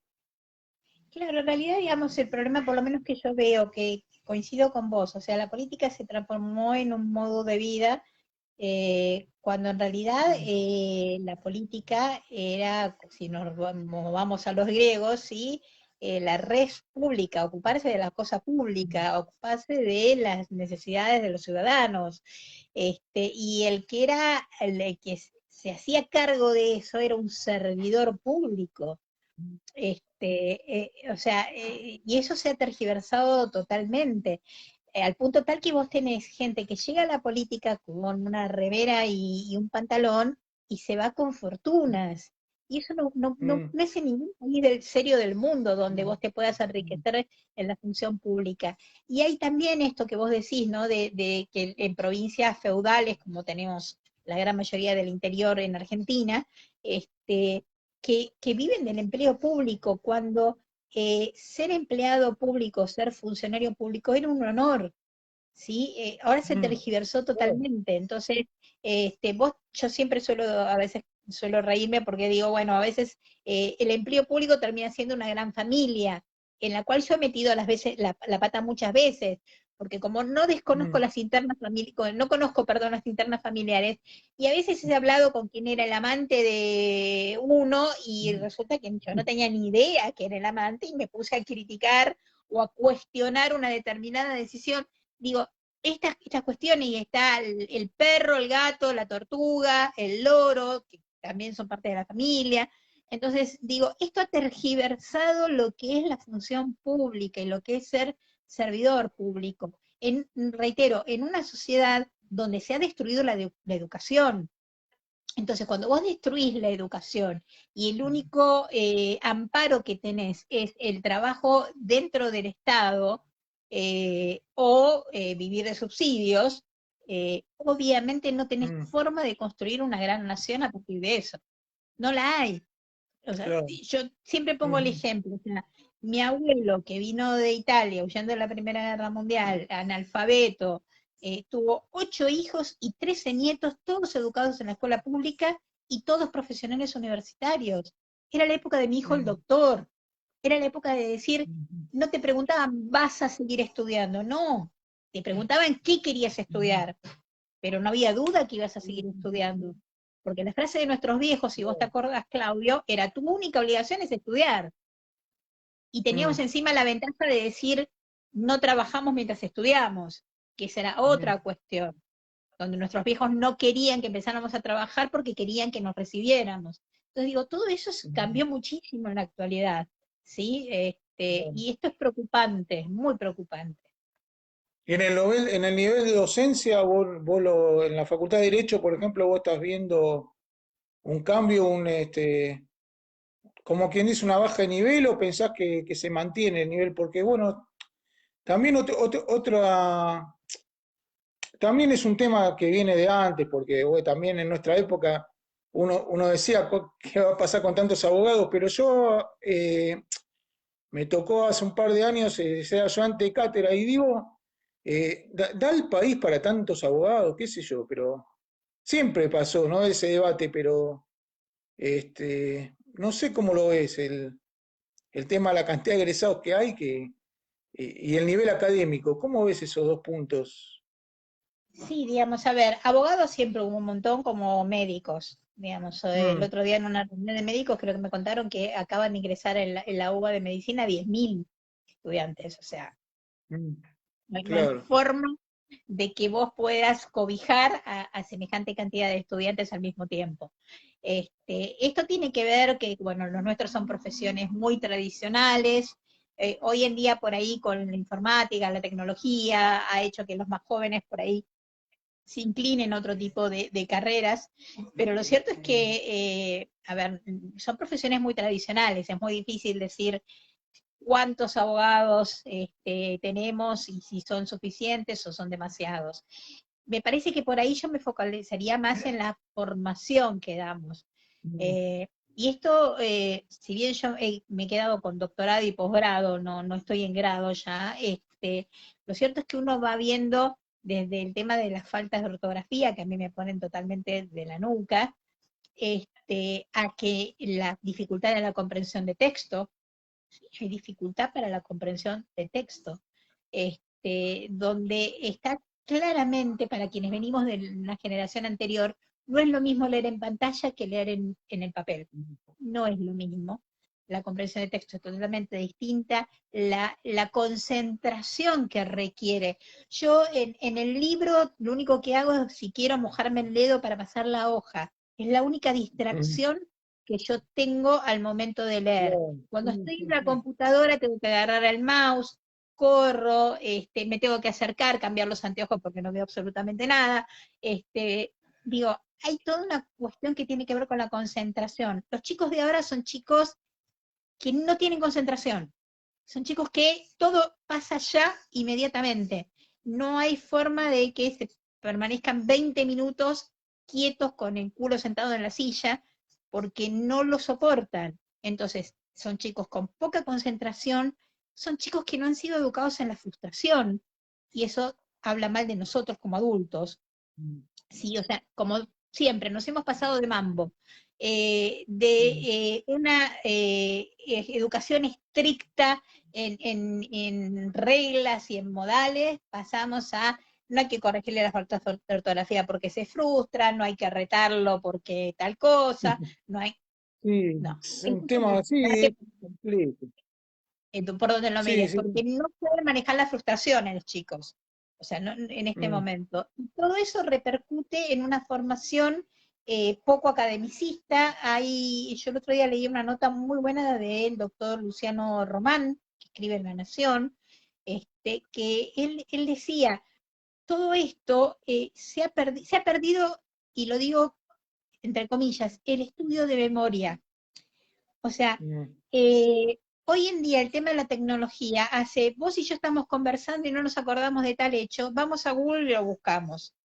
Cuando nosotros éramos chicos y cuando nosotros estudiábamos, nuestra fuente de información, nuestro Google, eran nuestros abuelos y eran nuestros padres, que nos contaban las anécdotas, que se sabían poesías de memoria, que te citaban autores de memoria, que se reconocían las primeras notas de una canción y te decían dónde la habían escuchado, quién la había compuesto. Digo, todo eso mm, se ha perdido.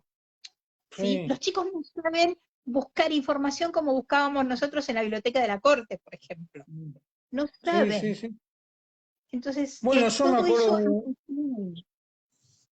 sí, yo me acuerdo de mi viejo, por ejemplo, que me citaba frases del Martín Fierro de memoria y a mí me fue quedando, ya pues es algo que vos lo mamá de chico y así pasaba en el colegio con el Facundo, ¿no? Con las famosas primeras, la introducción del Facundo y con el Quijote, pero sí, sí, creo que un poco es lo que vos decís y otro poco los modelos que ven, ¿no? Los chicos de lo que viene de arriba, es todo un melange de cosas que sí, como vos decís, la verdad, bastante desalentador, es como que, bueno, hay que tratar de pensar en positivo, porque si no, pero yo cuando te preguntaba si vos pensaste en irte afuera alguna vez, porque yo siento como, vos concursaste en algún momento para el tema del Consejo del Menor, ¿no? ¿Cómo era La del? defensa del derecho del niño. Claro, que yo firmé, me acuerdo, sí, sí. Y yo digo que quizás, no sé cómo te sentís vos, pero creo que tal vez no se te valora no sé, vos no lo vas a decir por vos, pero no se te valora lo suficiente lo capacitada que vos sos, y que estás, ¿viste? No sé, yo, sacando los académicos, ¿no? Pero cómo va, qué sé yo.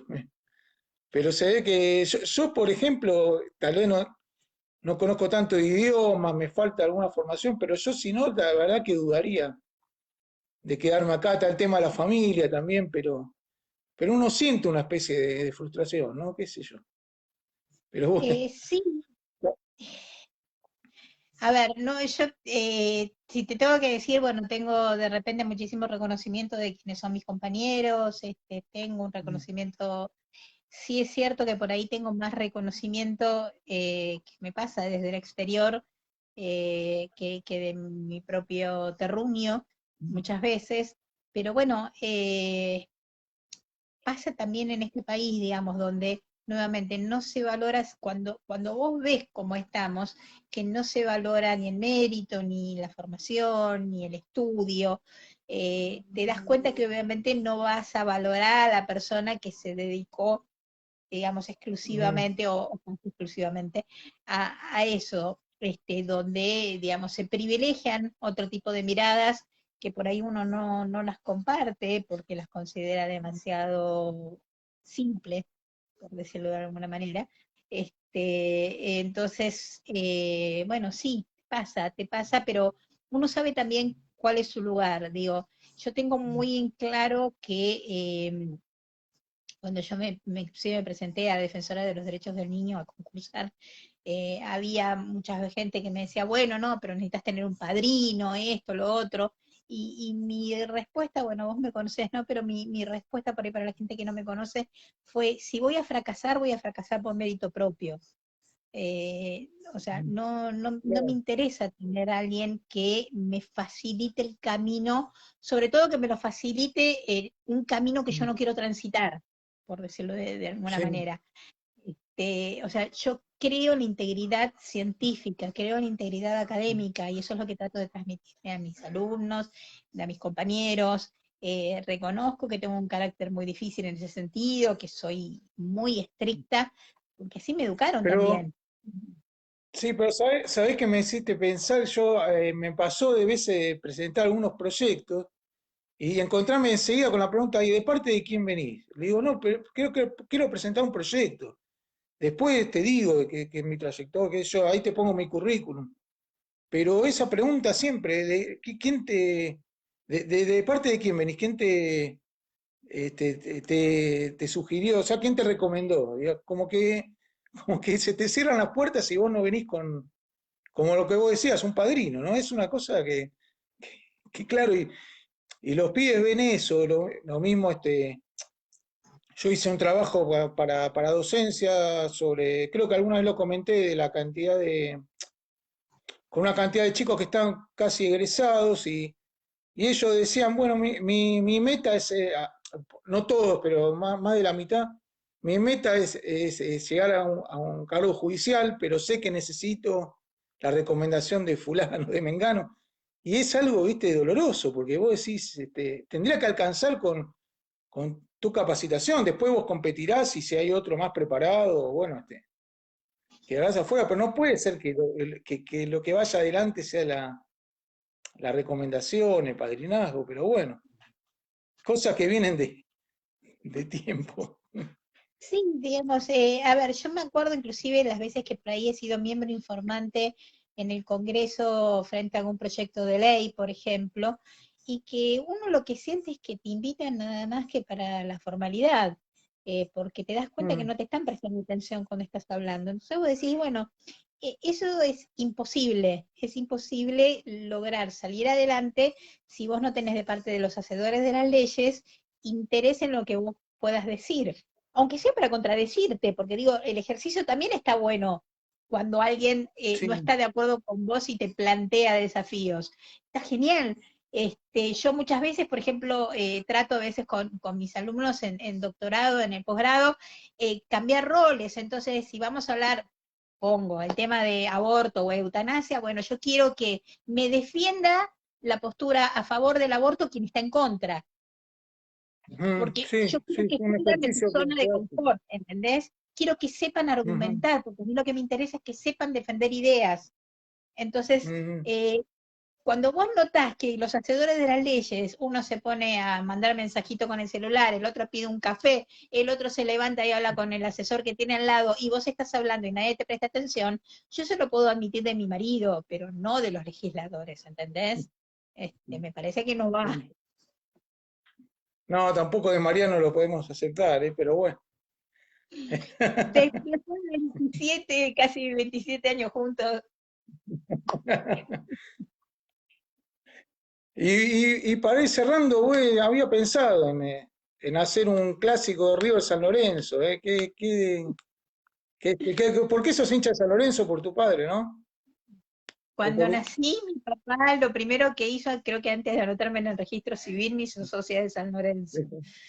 Ah, Todas las familias de San Lorenzo, obviamente menos el gallina con el cual estoy casada, y toda mi vida he ido a la cancha con mi viejo, he llorado cuando San Lorenzo descendió, he celebrado los poquitos campeonatos comparativamente con River que tenemos. Me gusta el fútbol, disfruto mucho el fútbol, me encanta el fútbol bien jugado, reconozco, me saco el sombrero, cuando estaba, admiro a Gallardo. cuando, Este, cuando estaba en Boedo ibas más, ¿no? Ahora es complicada la sí, cancha nueva. sí, aparte, bueno, Sí. mis viejos están en Mar de Plata, pero mi hermano con mis sobrinos sí van bastante, va, cuando se podía ir, iban bastante, pero esto, a mí me gusta el fútbol, me gusta, es más, yo te confieso, cuando yo era adolescente, mis compañeros del colegio se deben acordar, yo quería ser directora técnica en la época que nadie hablaba de una mujer directora técnica, obviamente, y me había comprado libros para estudiar, porque aparte yo siempre fui muy estudiosa,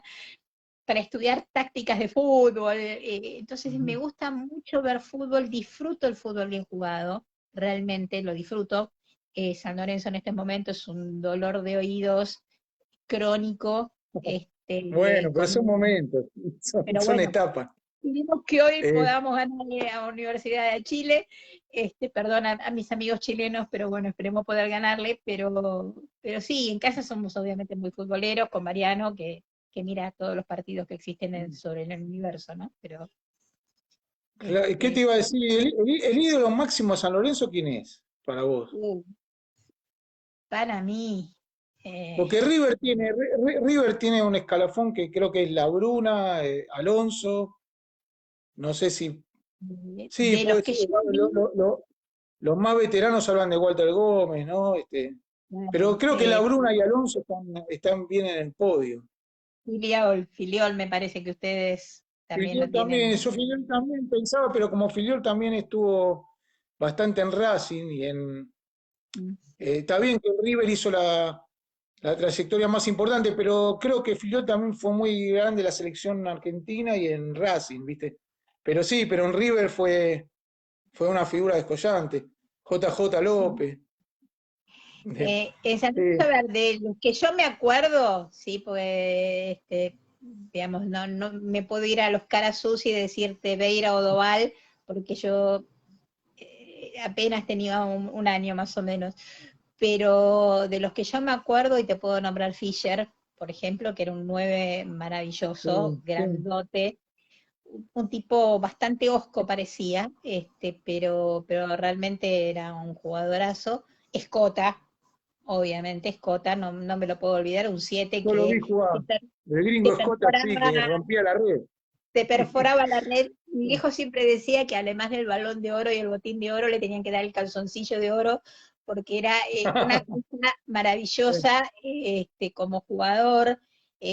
Más cercano te tengo que nombrar a Marangoni, un 5 muy elegante para jugar, que después se fue a jugar a Inglaterra. Y en Este, Independiente también, es un símbolo también independiente también. Sí, sí. también, realmente también un muy buen jugador. Tengo que pensar también mucho más cerca en Perazo, un 9 también que la metía increíble. Insúa, que era un jugador también muy elegante. Sí. Eh, el que fue, que también era 10 y ahora se me fue el nombre, Leo, que es técnico de Romagnoli, fútbol. Romagnoli no, Bueno, no, Romagnoli sí, Maderón. Madelón, otro que yo vi Maderón, jugar, sí. Romagnoli se hizo obviamente querer muchísimo como hincha del club. Tengo que hablarte de Gorosito, tengo que hablarte de Acosta, digamos, de los más Ah, pero cercanos sos no, futbolera, sí, mirá. totalmente. Tengo que nombrarte Sí. a mi jugador adorado, pero porque tengo una anécdota muy maravillosa con él, que era el Sapito Villar. El Sapo Ah, Villar sí, era un marcador de marcador de punta punta. izquierdo, creo. Sí. No, derecho, del 4, era 4. Derecho, Era derecho. El 3 que era no, Reza, ¿no? Era el 2 y el 2 era Villar. Reza y estaba el área de 3. Le haría o de 4 sí, por ahí, sí, marcador de punta. Sí. Y en un partido, cuando jugábamos en el viejo gasómetro, mira lo que te estoy diciendo, se lesiona Villar, con una lesión muy grave, muy, muy grave. Y pasó un tiempo largo, no era la época también ahora que se recuperan enseguida los jugadores. En esa época Mm. el fútbol no era tan físico, si vos te acordás, si uno ve los partidos de esa época, era un fútbol lento. Me acuerdo de Holguín también como marcador central, Holguín, sí, sí, sí. Holguín que estuvo en la selección. Sí. Y bueno, yo le mandé una carta al Sapito Villar, deseándole que se recuperara pronto. La mandé a San Ah, Lorenzo, obviamente. Con el tiempo ajá. me olvidé por completo. Y un día yo estaba fracturada, estaba con un yeso y había ido a la cancha con mi viejo. Y lo vemos al Sapito Villar sentado en la platea. Entonces mi papá dice, acercate y saludalo, ¿viste? Animate. Entonces cuando me acerco, mi papá le dice, vos sabés que mi hija te mandó una carta hace mucho para decirte que te recuperadas, y entonces se le llenaron los ojos de lágrimas y la llevaba con él, la carta que yo le había escrito. Dice que No, no me acuerdo si el utilero, creo que había sido, la había encontrado arrojada en un tacho y había visto que estaba dirigida para él y escrita por una nena y se la había acercado y que estaba, bueno, muy agradecido. No fue realmente una cosa muy hermosa que me no, no. pasó, porque Mirá. te demuestra, digamos, el don de gente, ¿no? que tenía.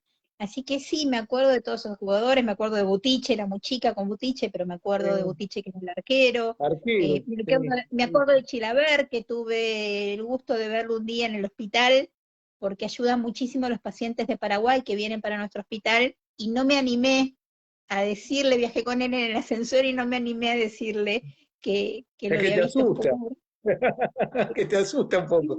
Sí. Es un personaje, creo yo, ¿viste? Me parece que tiene algo de personaje, Chilaver.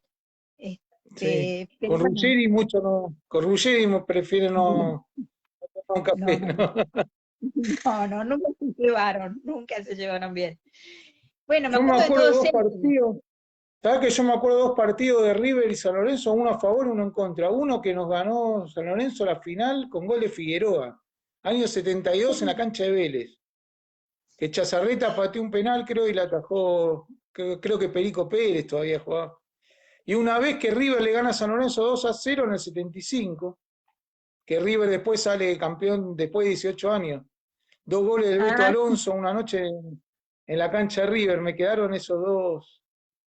Pero claro, yo en una época iba mucho. ¿Cómo se podía ir tranquilo a la cancha? Es mirá, otro yo cambio le para. contaba a Mariano, yo he ido sola a la cancha, sola, y cuando San Lorenzo ha jugado en Atlanta, en Independiente, en Huracán, en Vélez, en Ferro, he ido sola, con la camiseta de San Lorenzo puesta, en colectivo, y yo la única indicación que tenía de mis viejos era que me iba a ver la tercera, o sea, yo ya me instalaba con la tercera, en la época que había tercera, me llevaba un libro aparte Sí, para no aburrirme, y después me iba cuando ya todo el mundo había salido.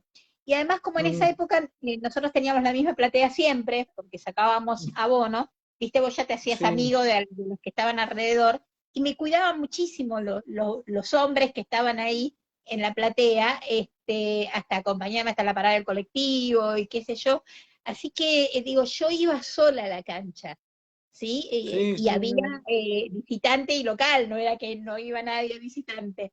Iba solo a la cancha, es impresionante, ¿no? Cuando iba con la camiseta de San Lorenzo y no me pasaba absolutamente nada. sí, tal Es cual. No impresionante, cambió ¿no? de todo. Sí, si uno lo cuenta no lo creen, o sea, pero era así, sí, sí. Y, y sí, qué sé yo, es toda una. Llevaría horas hablarlo, ¿no? Pero bueno, Y directoras técnicas creo que no hay, ¿no? Mujeres, lo que sea, hay árbitras ahora, hay jueces de Hay línea, árbitros, hay. Y hay, sí. ¿sabés qué? Hay varias coaches de tenis que incluso que entrenan a hombres, no tantas, pero hay, pero directoras técnicas todavía no llegó a eso. Pero hay periodistas también, mujeres muchas ahora. Ah, sí, bueno, pero como hobby. Pero sí, no, sigo leyendo, me gusta, sigo averiguando, no, no, disfruto, realmente es uno de los deportes junto con el básquet, de la NBA sobre todo, que más disfruto, digamos. Yo sé que lo tuyo es el tenis más que nada, pero el tenis a mí me resulta ciertamente un poquito Sí, aburrido a pero me veces, gusta. ni hablar de la Fórmula Sí, 1 que ¿no? a mí Sí, me encanta, pero ¿te gusta la Fórmula 1 o no?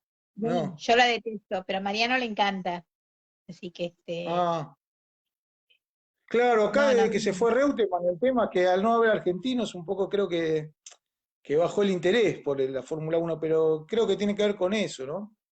Después está el turismo carretera, que le gusta mucho el automovilismo, más va a haber ese tipo de carreras. Pues la Fórmula 1, aparte, no hay, creo que del año 98 que no hay acá carreras en Argentina de Fórmula 1, muchísimo, así que sí. sí, sí, Mirá, pero mirá, no. con Menem fue la última, ¿viste? Una cosa buena ¿viste? Eh, ¿Y qué te iba a decir? Y para ir cerrando, porque igual podemos hablar en cualquier momento de todo. ¿Cómo, Ahora cómo que ya está aprendí, viviendo? Sí, ahora no es para nadie. ¿Qué te iba a decir? Y el tema está yendo al cine, así, o algo, no, bueno, no se puede, pero está viendo cine, no quise decir ir al cine. Porque bueno, a sí, mí, a mí me pasó que cuando empezó lo de la pandemia, viste, me vi películas y series que nunca había tenido tiempo de ver, pero fue un momento, viste, que en 3 meses como que querés ver todo y después es como obviamente pasa el tiempo y bueno, uno se maneja ahora con algunos, con el cable, con algunas películas que tiene guardadas, pero bueno, sí, digamos, a lamentablemente ver, hasta ahora, sí, no vi. No, yo sí vi, me pasó como todo el mundo, ¿no? En pandemia, que uno trataba de buscar algún tipo de distracción de las noticias. Ahí descubrí Netflix, que la tenía así de rato y me pasaba esto, nunca tenía tiempo de verla, acumulaba en mi lista series y películas que me recomendaban, pero nunca las podía ver, así que vi bastantes series, películas, algunas me recontraensarté, otras las disfruté muchísimo. Una de las series que más me gustó fue Sorgenen, que es una serie finlandesa policial que me pareció, Ajá. me encantó. Después, bueno, vi una que está ahora nominada para el Oscar, Mama Blues, con Ah, Viola Davis, que está nominada para el Oscar por esa actuación, y el que él hace su partener, que ahora se me fue el nombre, que falleció hace poquito, un actor muy joven, pero realmente excelente, que también está nominado para el Oscar póstumo, digamos. En este caso, esa película me pareció muy buena. He visto algunas películas, eh, ahora no me voy a acordar el nombre, pero por ejemplo, la libertad de prensa, el tema de Washington Post, que no la había logrado ver en su momento en el ah, cine, la vi en después, Netflix, sí. sí, con Sí. este Sí, creo que Tom Hanks, bueno, ¿no? Tom Hanks con Tom Hanks y... y Meryl Streep. Y sí, Meryl Sí, Streep creo que era también. sí. Este, no, he visto buenas películas y otras que son más para el olvido, pero bueno, viste que te Sí, pasa muchas veces que también sí, tiene de Netflix todo. tiene de todo, tiene absolutamente de todo, y después, bueno, veo mucho, a mí me gusta mucho, vos sabés, South Park, que es una serie de dibujitos animados Sí, bastante sí, irreverentes, me los sé de sí. memoria, pero me encantan, me distraen muchísimo, junto con los Simpsons, así que trato a la noche generalmente ver eso. Hay un par de series en Comedy Central que me gustan mucho, como Fleabag o Backdoor, que es son de unos mexicanos extraordinarios como actores brillantes, también un humor muy sarcástico como me gusta a mí. Así que, y Fleabag es inglesa, también muy buena, muy buena. Así que bueno, disfruto de esas cosas, y después generalmente más que nada lectura y escuchar Sí, música, aparte de trabajar, ¿no?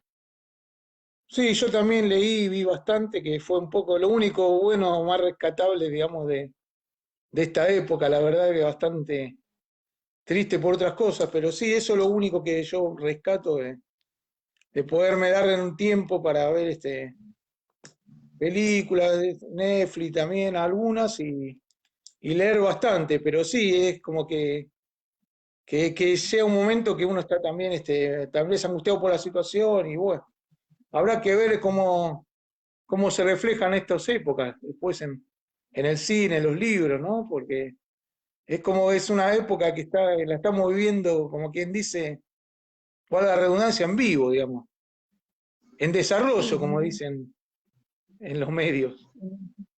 digamos, uno Sí, no se podía imaginar nunca, creo yo, estar viviendo realmente una película de cine catástrofe de Hollywood de la forma en que la estamos viviendo, ¿no? Y sobre todo porque el guión se va escribiendo todos los días, así que todavía no sabemos si el mayordomo es el asesino o no. Entonces es sí, yo como veía el otro que día una entrevista, veía el otro día en la televisión francesa, el periodista y la entrevistada, los dos con el barbijo, y yo decía, esto hace un año y medio lo veía y decía, es una película de ciencia ficción, porque, totalmente. y uno mismo ve en la calle cualquier día a la gente, todos con el barbijo, y uno se proyecta y dice, esto no lo hubiera imaginado. Es O no poder es viajar, no increíble. poder juntarte con la gente que vos querés, digamos, era algo que uno no solo lo podía ver en el cine, no se le ocurría que podía pasar. Pero bueno, Sí. es la Creo que sí va a realidad. marcar va a marcar que un cambio en las costumbres que creo que y en los sistemas de trabajo que va a ser, algunas cosas puede ser que vuelvan atrás, pero muchas creo que llegaron para quedarse, la cuestión de la tecnología, ¿no? Y hasta qué punto hay que ver si las relaciones personales vuelven a ser como antes, o sea, porque va a costar retomar digamos, la vida como era antes, ¿no? Es toda una, como vos decís, una incógnita, ¿no?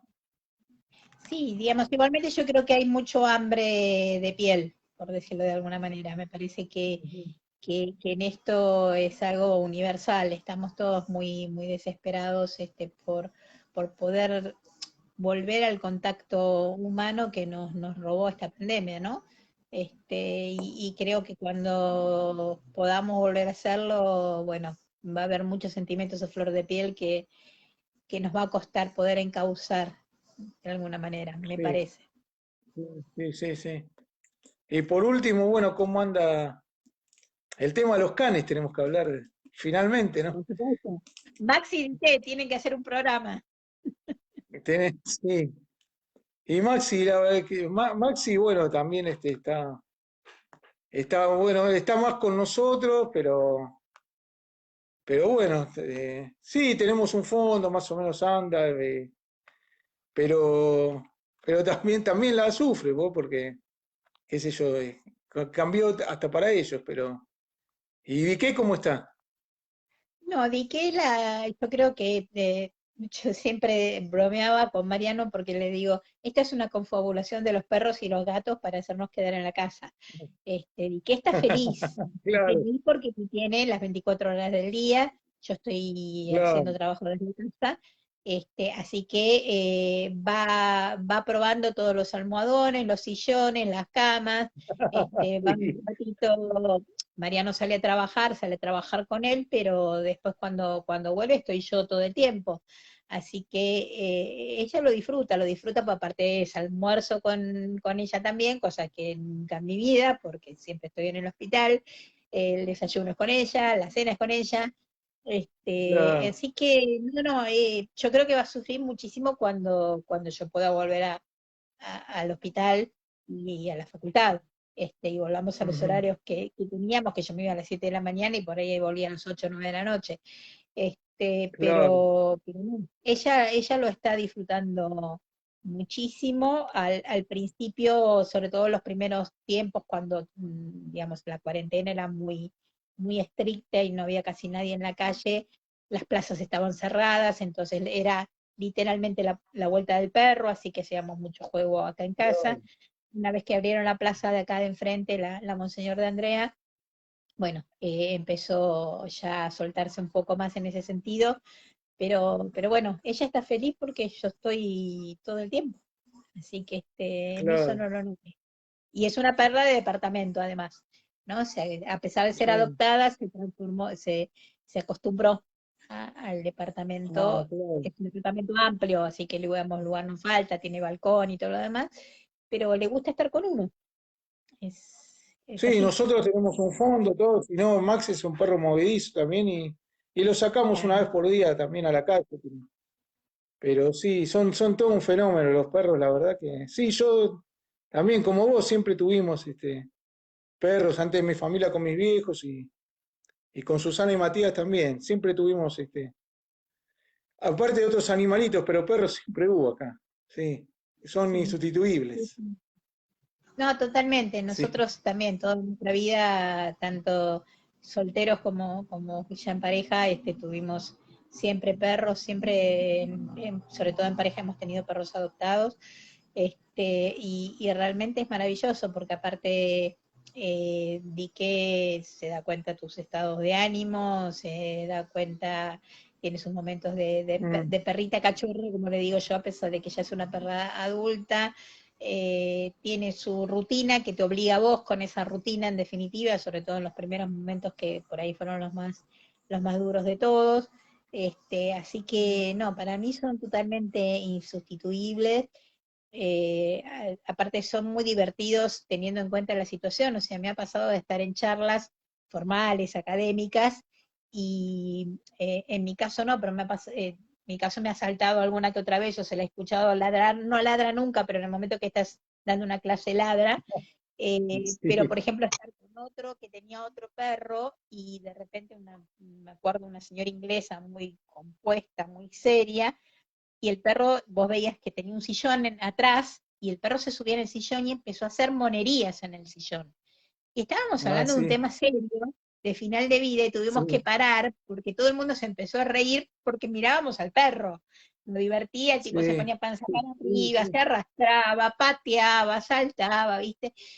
Bueno, te aportan eso, te aportan alegría, te aportan compañía, te aportan amor incondicional.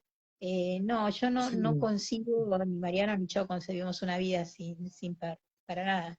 No. Y yo Puedo concebirla sin rescataba el otro, no, y yo rescataba el otro día, digo, que él a veces se tiende a dormir, ¿viste? Como uno está mirando la televisión, ponele, y totalmente se entiende de todo. Y digo, la confianza que tiene, que sienten de decir, bueno, él, en definitiva, nunca voy a correr riesgo, que es una fantasía, porque con él al lado, con ella al lado, Sí, con quien acompañe, no, y eso creo que es el máximo sentimiento de amor, porque es decir, despojarse de todo y decir, con él estoy, o con ella estoy tranquilo, no estoy, mm, vivo, pongo mi vida para estar a ciegas, digamos, ¿no? Entonces eso no sí, tiene sí. precio, ¿no? Sí, a mí me Es pasa muchas tremendo. veces que tengo la costumbre por ahí cuando ella está tirada en la camita de ella o en alguna de la cama nuestra o en los sillones, pasar y darle un beso, aunque esté dormida, pasar, acariciarla y darle Sí, un beso. Y esto que vos decís, sí, no se sobresalta, o sea, es como que claro, sabe que soy yo, ¿viste? Y sigue durmiendo plácidamente y no se sobresalta que vos la toques, que la acaricies, que le des un beso. Y eso es, como vos decís, es maravilloso, ¿no? Porque confía 100% en lo que vos decís. O sea, me pasa por ahí cuando te tenés que dar un remedio, poner el antiparasitario. Y ella sabe que le abrimos la boca y le damos el antiparasitario y no pasa absolutamente nada, no se le ocurre cerrar la boca, no se le ocurre ladrar, no se te le ocurre claro, tirar un tarascón, porque confía en que vos sí, estás haciendo algo bueno para ella. No, eso es sí, impresionante. sí, sí, sí, es tal cual. Así que bueno, era entretenido, ¿no? Estuvo, ¿qué te pareció? Y, pero maravilloso, es más, estoy viendo la hora, casi 2 horas de charla, así que no sé Mirá, si hay alguien que pasaron quedó ahí volando, escuchando, ¿no? Pero ¿eh? Y está si hay Max por alguien aquí. escuchando. Ah, vos decís gente público. Sí, no Claro, sé, gente confiemos que pública. sí. Confiemos que sí, creo que sí. Si no, queda igual en el muro, así que Lo compartimos también.